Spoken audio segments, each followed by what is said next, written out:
Perú regresa a las urnas este domingo en una reñida y muy compleja elección presidencial. Y es que es un país que ha tenido una recurrente crisis de gobernabilidad, casos de corrupción contra sus últimos 6 presidentes y un declive sustancial de su economía por el mal manejo de la pandemia.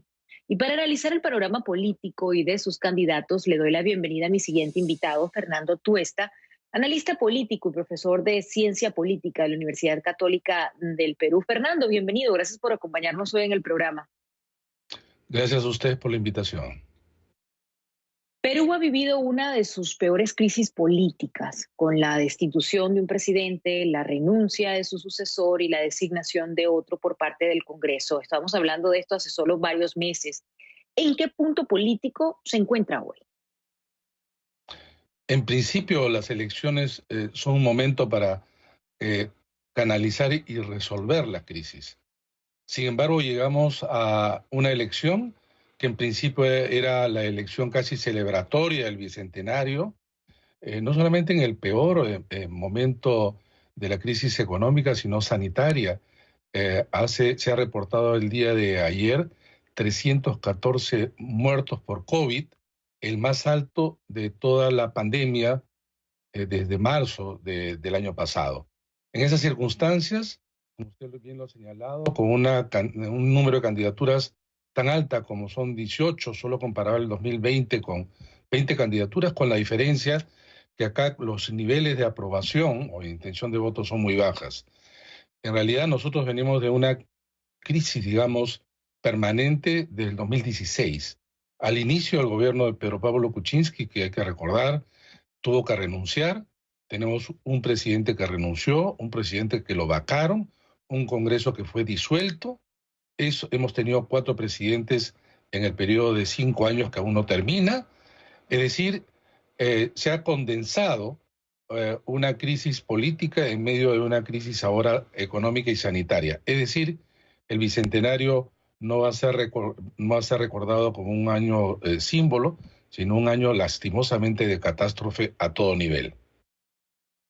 Lo que también preocupa a muchos analistas de estas elecciones presidenciales de Perú es que va a ser, y cito los comentarios, la más fraccionada de la historia. Leía también que era inédito desde que hay mediciones de encuestas que faltando tan pocos días, en este caso ahora serían 2 exactamente, los principales candidatos en su intención de voto tienen muy poco porcentaje. ¿A qué se debe esto?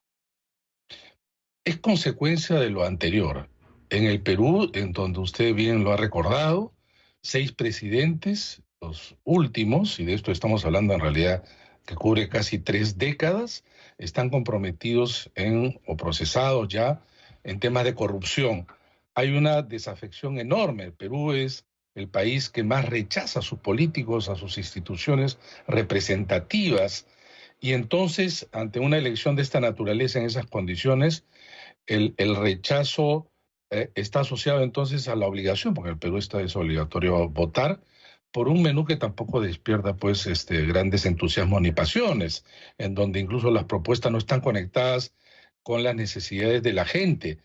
La pandemia no ha centrado, digamos, el debate, un momento en donde, repito, los números son tan altos, pero debo de remarcar lo que usted bien ha señalado, acerca del el fraccionamiento de la distribución de la intención de votos, a tal punto que llegamos a esta semana con 5 o 6 candidatos que tendrían la posibilidad de llegar a la segunda vuelta. Es decir, se pueden armar duplas, cualquiera de ellas, y puede causar, digamos, si no sorpresa en todo caso, esto no se veía antes. El Perú es el país más imprevisible de América Latina.